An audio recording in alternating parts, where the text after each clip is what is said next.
Salut les amis, on est le samedi 28 novembre 2020 et je suis très content de vous retrouver pour cette vidéo parce que j'ai plein de choses à vous raconter. Notamment j'ai 3 très bonnes nouvelles et une mauvaise nouvelle. Donc on va commencer par les bonnes nouvelles.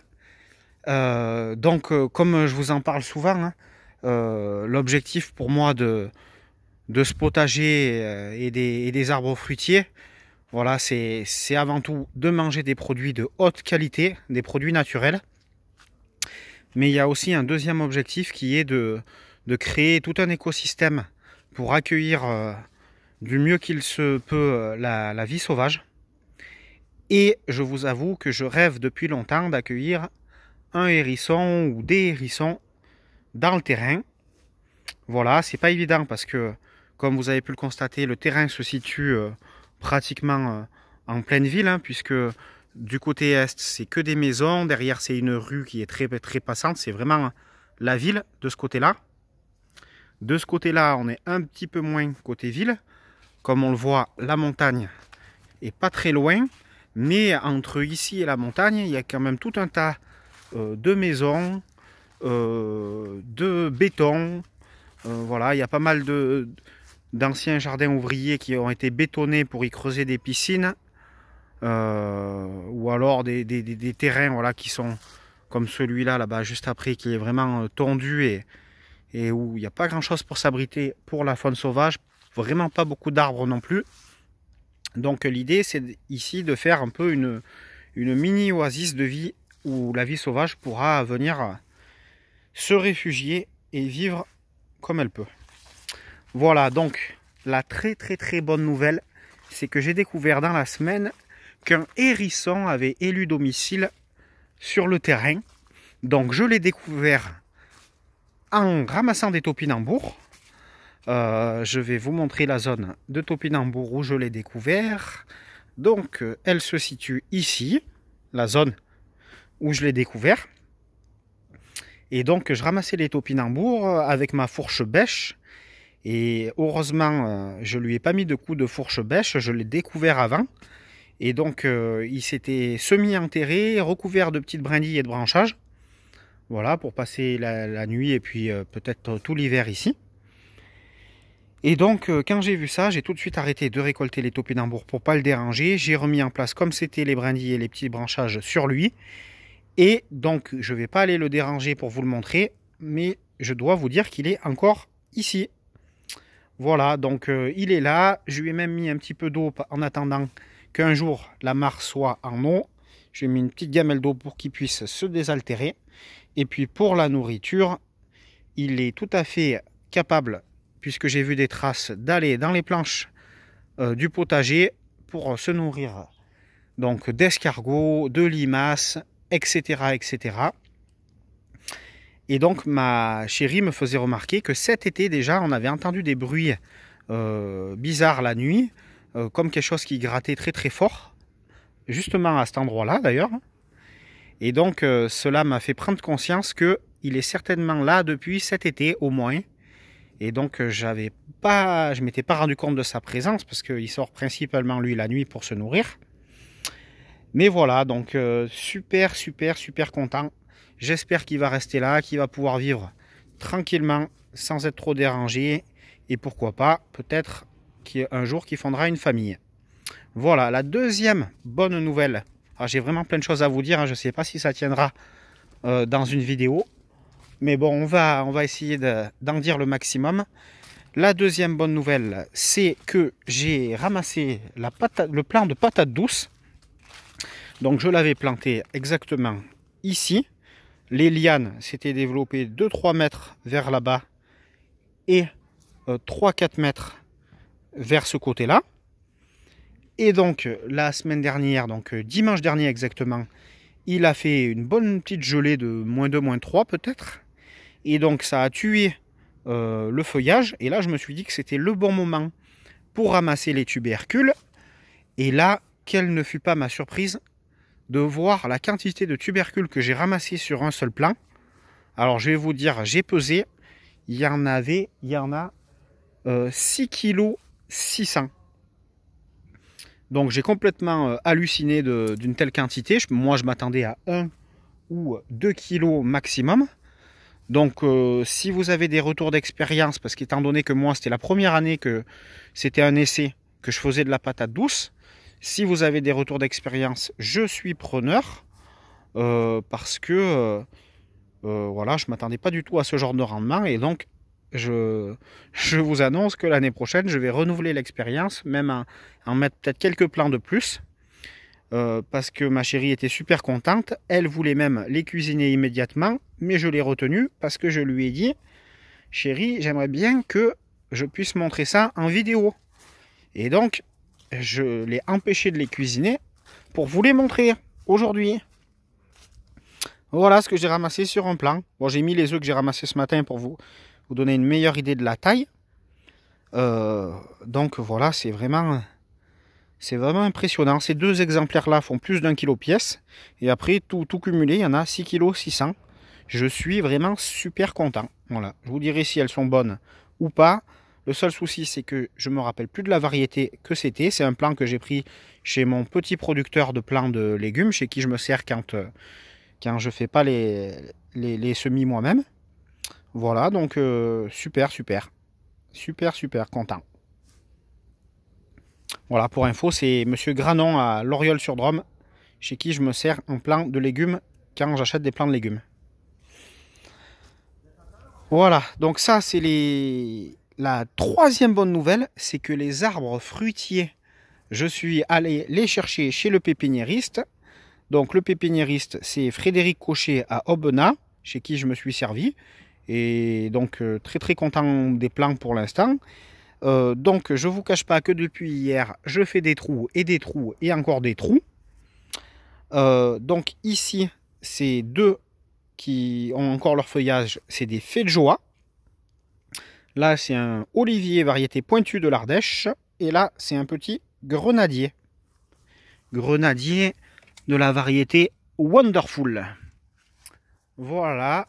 Alors ici, j'ai mis un prunier variété Mirabelle de Nancy que j'ai paillé avec des feuilles mortes.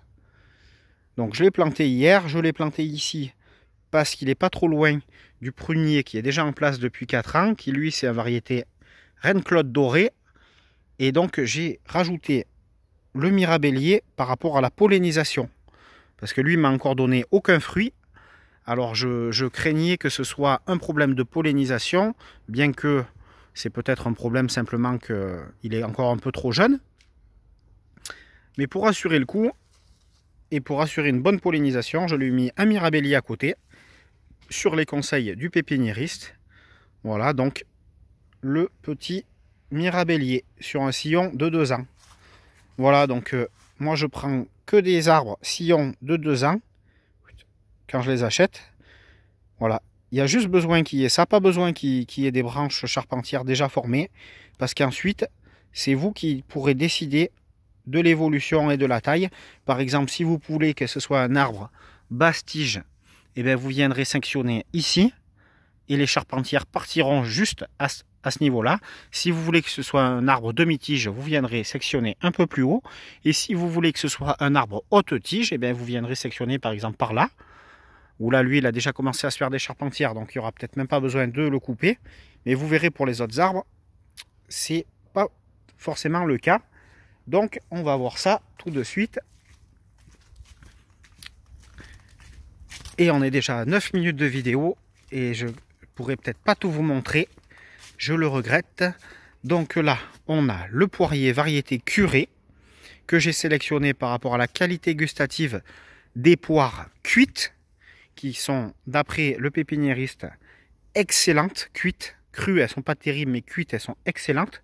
Et comme j'ai déjà un poirier qui font des bonnes poires crues, j'ai voulu tester celui-là. Là, j'ai planté un pommier, la variété vert d'eau, qui fait des pommes vertes. Donc je ne sais pas si on le voit bien. Je l'ai planté dans une zone que j'ai dû dégager parce qu'il y avait plein de romarin et de verveine ici. Donc j'ai fait une bonne taille, histoire de le dégager, parce que je voulais le mettre à cet endroit là. Et donc vous voyez, c'est un sillon qui fait à peu près 2,20 m de hauteur. Et voilà, on l'a installé ici et on va voir comment ça évolue. Ici, j'ai fait l'emplacement pour le néflier d'Allemagne. Là, j'ai préparé l'emplacement pour les toilettes sèches, pour être sûr que, voilà, positionner l'arbre par rapport aux toilettes sèches. Et donc, les toilettes sèches, c'est pas encore fait, c'est encore en projet, mais au moins, l'emplacement est dégagé. Voilà, et à l'entrée du terrain, il y a un noisetier, variété fertile de Coutard. Voilà, en le plantant, j'ai réussi à récupérer un rejeton avec un bout de racine que j'ai replanté ici dans un pot et que je donnerai, j'offrirai.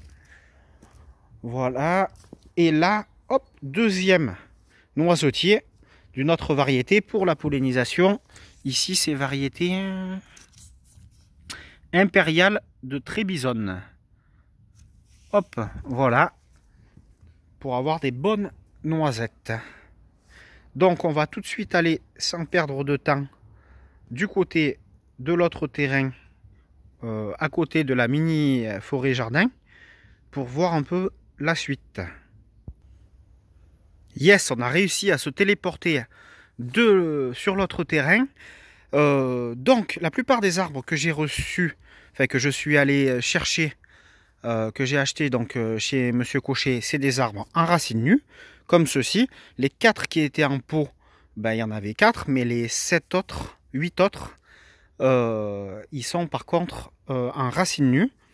Donc ça ressemble à ça, et alors faites bien attention, quand vous les replantez, ici on voit bien le point de greffe, voilà, ici aussi, il se situe ici.